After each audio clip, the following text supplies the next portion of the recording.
ईमानदार रखने में बीजेपी नीतीश कुमार गठबंधन के नेता और यहाँ के विधायक का भी जिम्मेदारी रहा है।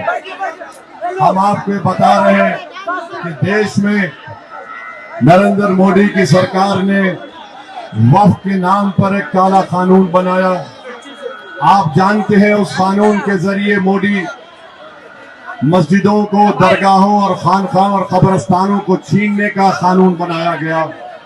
दुनिया ने देख लिया कि अगर किसी ने भारत की पार्लियामेंट में खड़े होकर संविधान का हवाला देकर उस कानून को काला कानून करार दिया और तमाम भारत के एमपीज के सामने, पार्लियामेंट के तमाम एमपीज के सामने एक अकेला असदुद्दीन ओवैसी ने खड़े होकर उस कानून को कहा यह कानून वक्फ को बचाने के लिए नहीं, वक्फ को बर्बाद करने के लिए बना गया है। यह कानून संविधान के खिलाफ है और हमने मोदी की आंखों में आंखें डालकर तमाम पार्टी के नेताओं के सामने में कहा यह कानून काला कानून है। हम उसको फाड़ कर पार्लियामेंट के फर्श पर फेंक दिए। मेरे अजीज दोस्तों और बुजुर्गों, नरेंद्र मोदी, अमित शाह कहते हैं कि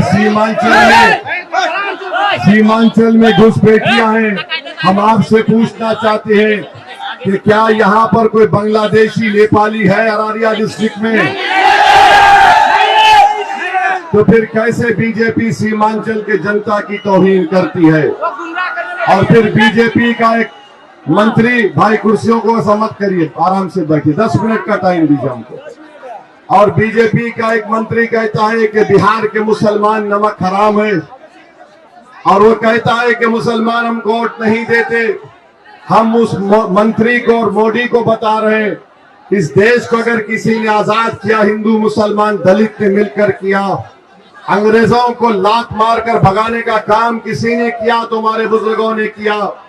जिस वक्त गांधी ने नमक का एहतजाज शुरू किया था, उस वक्त आरएसएस और ये मंत्री के पूर्वज अंग्रेजों के तलवे चाट रहे थे, उनसे नमक हलाली कर रहे थे। आज ये हमको कहता है नमक हराम। याद रखो, तुमने 20 साल में यहाँ पर रिश्वत को आम कर दिया। ब्लॉक में गरीब का काम बगैर रिश्वत के नहीं होता। जितने विधायक हैं, जितने एमपी हैं, अरारिया में वो पैसा लेकर गरीबों का काम करवाते हैं। मैं आपसे वादा कर रहा हूँ, मंजूर आलम साहब को कामयाब करिए, इंशाअल्लाह ताला रिश्वत का खात्मा होगा। और फिर 20 साल से रिश्वत लेकर जेडीयू, आरजेडी और बीजेपी महिला के अकाउंट में पैसे डालती है। अरे तुमने इतना गरीबों का खून चूसा, उनका हक बनता कि तुम एक एक महिला के अकाउंट में कम से कम 50,000 तुमको डालना था। बीजेपी को जवाब देना है, नीतीश कुमार को जवाब देना है और 11 तारीख के दिन पतंग छाप को और उसके उम्मीदवार जनाब मंजूर आलम साहब को कामयाब करना है। हम तो दुआ करते कि मौजूदा विधायक आबिदुर रहमान साहब को अल्लाह सेहत दे। उनका तो काम था कि वो घर में बैठकर आराम करते ताकि एक नौजवान अरारिया के जनता की खिदमत कर सके, दौड़े। हमको बताइए, आपने कितने मर्तबा आबिदुर रहमान साहब को देखा 5 साल में? एक मर्तबा, 2 मर्तबा, 3 मर्तबा, 4 मर्तबा, 5 मर्तबा, 6 मर्तबा, यानी 5 साल में 5 मर्तबा भी आपने आबिदुर रहमान साहब को नहीं देखा। क्यों नहीं देखा? क्योंकि आबिदुर रहमान साहब समझते थे कि कोई विकल्प नहीं है। मजबूरी की हालत में यहाँ की विधानसभा की जनता हमको वोट डालेगी, मगर हम, ए भाई हट जाओ ना, तुम्हारा प्रोग्राम खराब करने आएगा तुम, है? अरे हमको देखने आए तुम, अपना कैमरा लगा रहे।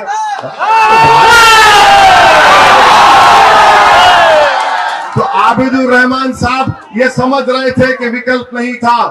अब विकल्प क्या है? उस पार्टी का नाम क्या है? विकल्प का नाम मजलिस-ए-इत्तेहादुल मुस्लिमीन है। अब मजलिस आई है, यहां से मंजूर आलम साहब एक ताकतवर उम्मीदवार है। हम आपसे वादा कर रहे हैं, अगर आप मंजूर आलम साहब को कामयाब करते हैं इंशाअल्लाह, और मंजूर आलम साहब खातिर खा काम नहीं करेंगे, अगर वो काम नहीं करेंगे तो वैसी दोबारा इस विधानसभा को नहीं आएगा वोट मांगने के लिए। तो आबिदुर रहमान साहब को आपने 10 साल मौका दिया, अब 5 साल के लिए आप ओवैसी की बात का यकीन करके सीमांचल को अररिया के विकास के लिए, इंसाफ के लिए आपको पतंग छाप को वोट देना है। मेरे भाई, यहाँ पर पुल बनना है, रोड बनना है, स्कूल का इंतजाम होना है, किसानों के खरीदी का सेंटर इंशाअल्लाह यहाँ पर हम कायम करवाएंगे अररिया और किशनगंज में। बीजेपी जेडीयू तो सीमांचल की जनता को घुसपैठिया कहती है, तो हम घुसपैठियों का जवाब देंगे।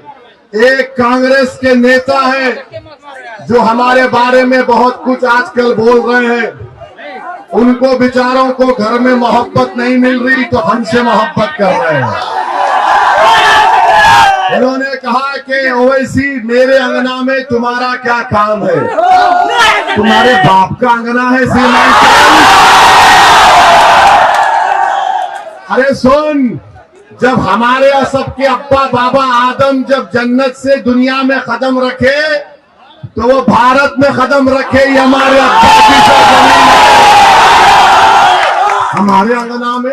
अरे मेरा अंगना है सीमांचल, मैं जब तक जिंदा रहूंगा जय सीमांचल का नारा लगाऊंगा। और फिर बोलते हैं कि इसमें ये बहरूपिया है। अच्छा, मैं बहरूपिया हूं, इसका कोई जमीन नहीं है, पगार नहीं है, कोई जात नहीं है। एक बात याद रखो, मेरा नाम मेरे बुजुर्गों ने असदुद्दीन रखा। असदुद्दीन के माने क्या होते? अल्लाह के दीन का शेर। और तेरा नाम टप्पू पप्पू है। और फिर तू नहीं जानता कि असद हैदर कर्रार के निस्बत से भी है, तो बहरूपिया तो असद नहीं हो सकता। मैं अपनी आवाज उठाता हूं, और फिर जहां इनका सवाल के जमीन और पगार नहीं है, अरे तेरे को जमीन और पगार मुझसे पूछने वाले, ये पूरा सीमांचल मेरा है, बता तेरा क्या है? ये पूरा सीमांचल मेरा है। 8 साल के बच्चे से लेकर 80 साल का बूढ़ा, हमारी माँ और बहनें मुझे देखकर बोलती है पतंग छाप और ये साहब मुझसे पूछते हैं मेरी जात क्या है? मेरी जात मेरा दीन है। सुन, मेरी जात मेरा दीन है, मेरी शनाख्त भारतीय है। अब बोल तू क्या जवाब देगा? याद रख, मेरी जबान का मुकाबला तुम क्या तुम्हारे पार्टी का लीडर भी नहीं कर सकता। आप हमसे सवाल कर रहे हैं, हम यहाँ पर क्यों आए? यहाँ पर सीमांचल में इंसाफ के लिए आए। और जो लोग मजलिस इत्तेहादुल मुस्लिमीन पर तनकीद करते हैं, मेरे अजीज दोस्तों और बुजुर्गों, मैं आपसे अपील कर रहा हूं कि बदलाव लाना पड़ेगा, बदलाव लाना पड़ेगा। और आप जानते हैं यहाँ के बीजेपी के एमपी ने भी क्या कहा था सीमांचल के बारे में। सीमांचल में रहना है तो ये करना पड़ेगा। सुनो बीजेपी के सांसद साहब, अपने घर में बैठकर बोलना, सीमांचल की जनता चाहे हिंदू मुसलमान दलित हो, गयूर जनता है, वो तुम्हारे इन दिल फरेब बातों को यकीन करने वाली नहीं है। और वो डरने और डराने का वक्त चले गया।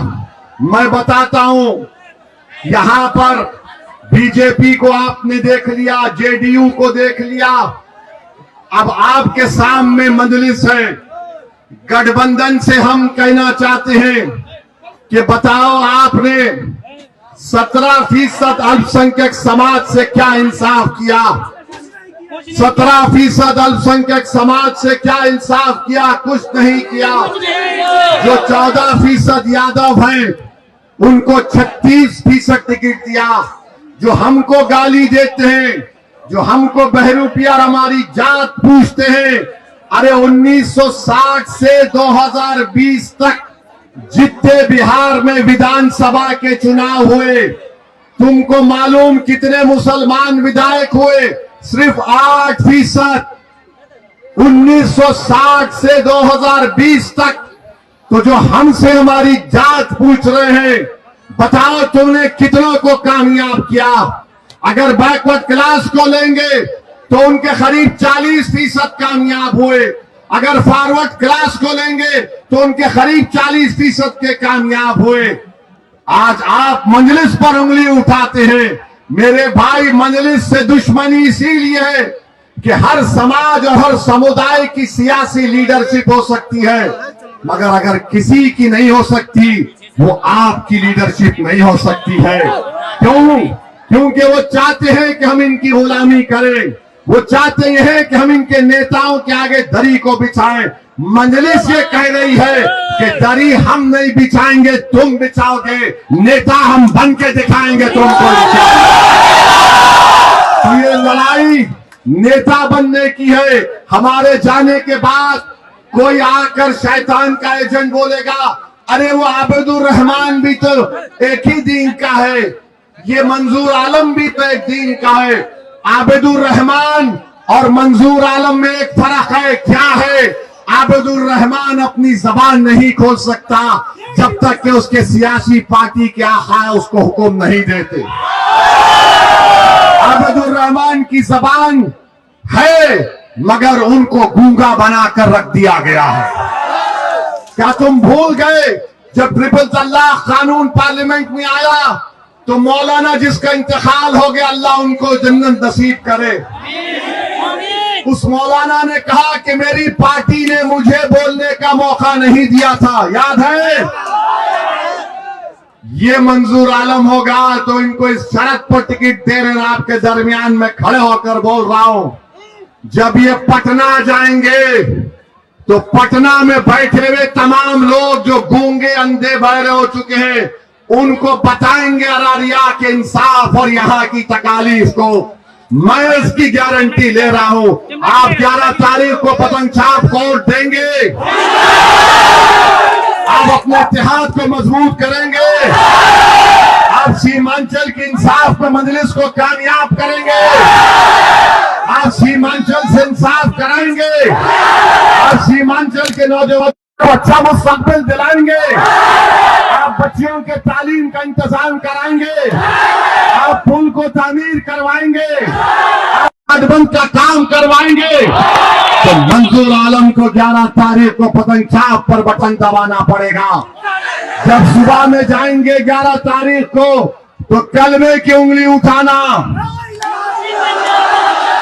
और पतंग छाप दिखकर बटन दबाना, बिस्मिल्लाहिर्रहमानिर्रहीम। अल्लाह कामयाब और कामरान करेगा। तो नारा लगाइए, सीमांचल जिंदाबाद, सीमांचल जिंदाबाद, शेरशाहबादी जिंदाबाद, सुरजापुरी जिंदाबाद, फुलैया जिंदाबाद, हमारा इत्तेहाद जिंदाबाद। नारे तकबीर, पतंग छाप, पतंग छाप। अस्सलाम वालेकुम।